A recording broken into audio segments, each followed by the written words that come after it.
Hi there, Gio Rigio Manus. Meet Giorgio Manos, the world's first revolving limousine driver.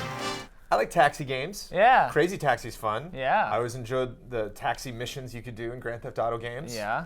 So every now and then you encounter a occupation that might not be the most thrilling thing to do in real life, but for some reason translated into video games, and it's fascinating. Someone should make like an intense plumbing sim. You never know. Where like pipes are just, I'm sure that this exists.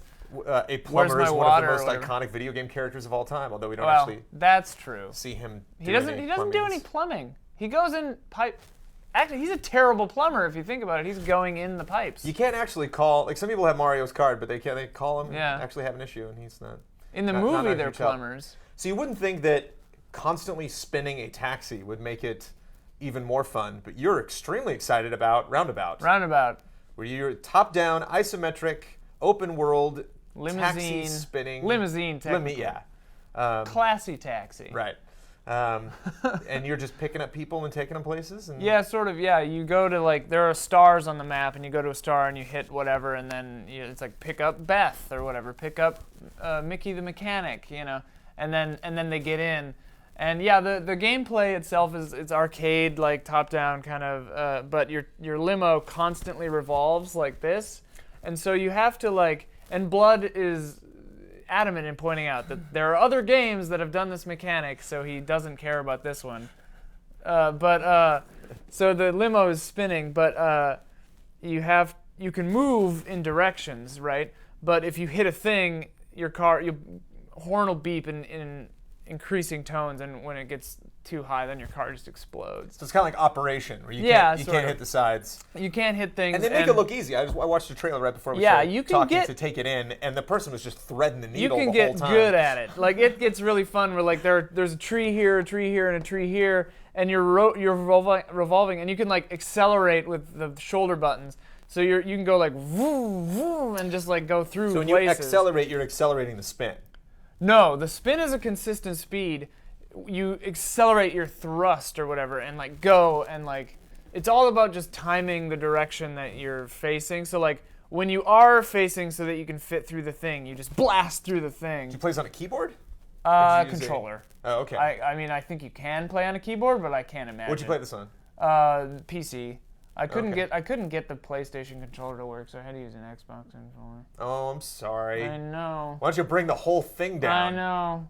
But you So still really, enjoyed it's it. a terrible game. No, right. It transcended the terrible controls, the terrible controller. No, but the thing of the whole thing, the pièce de résistance or whatever of Roundabout is that the whole thing is framed. It's set in like I think 1977, and the whole thing is the cutscenes are all B-movie, like just ridiculous, terrible. Like cutscenes, full motion video, like filmed with people, and they filmed it in HD. It's widescreen, it looks good, but like the theme is the 70s, so everyone's dressed like it's the 70s, and they say things like "Daddy-O" or whatever it is people say in the 70s. But the best thing of the game is the entire thing. The whole game doesn't take itself seriously at all. Like it's always appreciated. Yeah, it's just, but it's like not like. Some games try to do that, and you're like, yeah, it's not working. But this game is like, it's just fun. It's just stupid and fun and hilarious. And the cutscenes are great. And like, they've got like subtitles, and like sometimes the subtitles are just wrong. And like, you can tell that the people are like, they're actors, but also like, the style of their acting is so stilted that it really fits the B-movie aesthetic of it, And like. One of my favorite parts, like early on, and the cutscenes are brief. Like it's like 30 seconds, 40 seconds, and your character Giorgio Manos, who's this girl named Giorgio. But I'm pretty sure like it's kind of nebulous as to if she's actually a woman or a man. I mean, she looks like a woman. She's clearly a woman, like a woman, female actress. But like some like people call her man all the time, and people call her fellow. And my roommate and I we couldn't decide because I was pretty sure they've never referred to her as a he, but they've never referred to her as a she either. He thought that they called her a he the whole time. I'm like, no, I've been paying attention. I think they're specifically avoiding that. So it's kind of a funny choice. Anyway. Scandalous. But she never talks, so she always just like makes like weird faces and stuff, but it's really funny. It's a job, you know? Yeah. She's not going to get too emotionally involved with her clients. There's some romance happening with a certain character. I don't know. Who knows? But yeah, it's just really funny. Like you got to have the footage to back that up. You can't just throw that out there. Oh, Beth, yeah, she's all over. The lesbian relationship is great. But the one guy, he comes in and he's the teacher or whatever. And he's like, I got to get to the school or whatever. And no, he's the driving instructor. He's the tutorial. It teaches you how to play the game.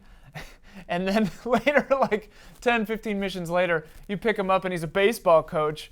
And your first thought is like, okay, so they just didn't have enough actors. But then he goes, like literally right after I think that, he's just like, what? Yeah, I teach driving and I coach baseball for the high school. You know, there aren't many people in this town. They call attention to it. It's really funny.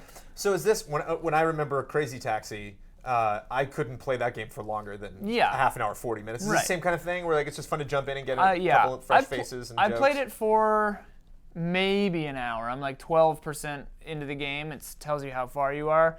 I unlocked the like bigger city, like went to the bigger city and learned how to jump, which is really fun. Like yeah, crazy platforming stuff. Yeah, it's cool. Like you jump up cliffs and stuff. It's really weird. But yeah, I mean, it's an arcade style like game. Like you can get lost in it just because the story is so fun and like the videos are really funny. But yeah, I mean, it's not something you sit and play for 8 hours. It's something What does this cost? What's the price? When I got it, I think it was $14.99. But maybe it's $10 sometimes. But yeah, I got it on Humble Bundle or Humble Bundle Store for like $14.99, and it's on PC. I think it's on Mac and maybe Linux too. And then they said I checked on the website because I was like, this would be great on the console. And I think PS4 and Xbox One are coming sometime. You screamed this game at me, Ian. We were scheduling our Just Plays for this week. And it was Roundabout.